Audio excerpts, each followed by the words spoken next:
中国为何要出资500亿帮助老挝修建铁路？这条中老铁路会给中国和老挝带来怎样的发展？为何越南看到眼红了？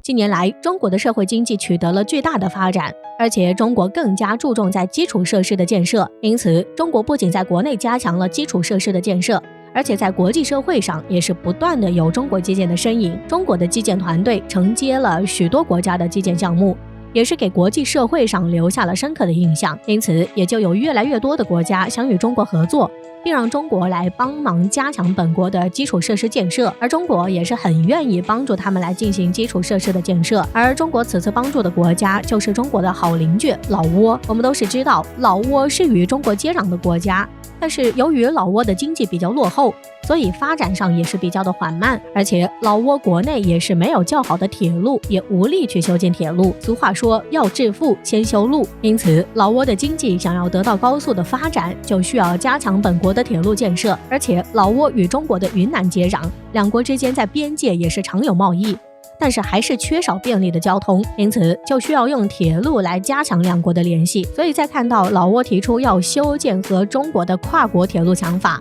但是由于自己国内的水平有限和缺少足够的资金，一直都没有得以实现。而中国在看到老挝这样的情况后，就决定出资500亿人民币来帮助老挝修建这条跨国高铁。而这是什么概念呢？中老铁路是在2015年动工的，这一年老挝全国的年 GDP 为140亿美元，相当于900亿人民币。也就是说，中国豪气出手500亿援助铁路的费用超过了该国 GDP 的一半。在中国提出这一想法后，老挝方面就感到十分高兴，并十分感谢中国能够帮助他们来修建铁路，这对于他们来说真的是一件十分好的事情。而对于中国来说，为什么要来帮助老挝修建这条铁路呢？首先，中国一直是一个负责任的大国，而且对于国际社会上的国家，只要有需要，中国都本着平等互利的原则来帮助他们。因此从这里也可以看出中国的大国形象。其次，也是对中国的发展有重要的作用，这也是贯彻中国一带一路的政策。因为中国一直希望亚洲能够成为一个整体，实现全亚洲共同发展。然而通过修建铁路就是连接各国最好的脉络。其实中国在修建老挝这条铁路的同时，也是为后面对于老挝周边国家的铁路修建做铺垫。因为中国在修建完老挝的这条跨国铁路后，能够给老挝周边的国家起到示范性作用，以便中国可以继续将铁路延伸到老挝周边的国家，从而可以带动整个亚洲经济发展。这对于中国所谓发展来说具有十分重要的作用。最后就是老挝虽然国家经济的发展不是很好，但是老挝却拥有十分丰富的矿产资源，但是由于受到交通不发达的影响，这就使得老挝无法将这些矿产运送出去，无法扩大对外出口贸易。然而随着中国和老挝跨国铁路修建，就能大大加强了中国和老挝的贸易联系，这也就能使得老挝的矿产可以顺利运送到中国国内，这将对中国的发展也有着十分大的促进作用。所以综上可以看出，中国有着长远的发展眼光，用一条铁路不仅能加强与老挝的联系，也能使得老挝更加的信任中国，愿意加强与中国的贸易往来，极大的促进两国经济的发展，加强两国人民之间的联系，又能够使得中国可以在世界范围内树立良好的国际社会形象，促进中国国际地位的提升。而这条中老铁路也成为了中国与东南亚国家合作的典范工程。中老铁路于2015年启动，它连通了中国云南的昆明市与老挝的万象市，而这条铁路也是中国在全球第一条主要由中国投资建设的跨国铁路。因此这条中老铁路在建设之初就吸引了国际社会的广泛关注。因为一方面修建这条铁路需要克服大量的技术难关，而且其中的一些难度不亚于中国在本国内修建的铁路。另一方面就是这条中老铁路的修建具有重大的战略意义，因为它关乎着中国与东南亚各国未来合作的开展，所以对于中国和老挝的发展具有极其重要的作用。值得一提的是，中老铁路现今也是在如火如荼的修建。中国的修建团队在突破了大量的技术的难关后，也是取得了重大的突破。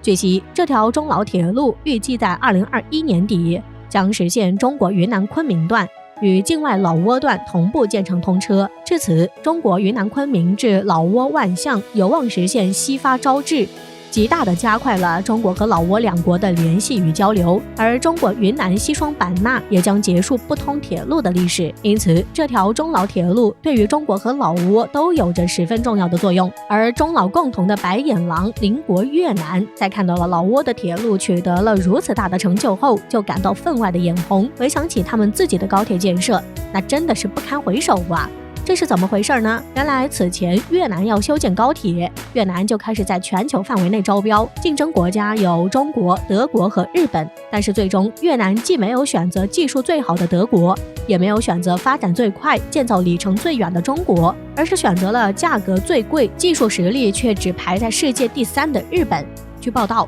越南的高铁项目预算为6.5万亿日元，折合美元600亿，人民币4030亿。确实是一笔非常巨大的天文数字。然而，日本答应愿意为越南提供低息贷款，但是事情并没有日本想的那么简单。在日本中标后，越南却又因为经济原因，希望日本能降价或者提供无息贷款，这就使得日本极为尴尬。但是日本也不愿意成为冤大头，就没有答应越南的要求，这也使得越南因为这条高铁而成为国际上的笑话，而且加上越南政府部门人员的经常更替，这也就导致每个时间段的政策和方案都不一样，就很难使得越南高铁的方案得到实施，就这样一直被耽误到现在。值得一提的是，最近日本宣布越南高铁的建设再延迟15年，到2045年才能开通。这消息一出来，就使得越南人哭笑不得了，所以越南的高铁就一直被拖延到现在。然而，这无论是对越南还是对日本来说都没有任何好处。越南前期花费了较多的时间和精力，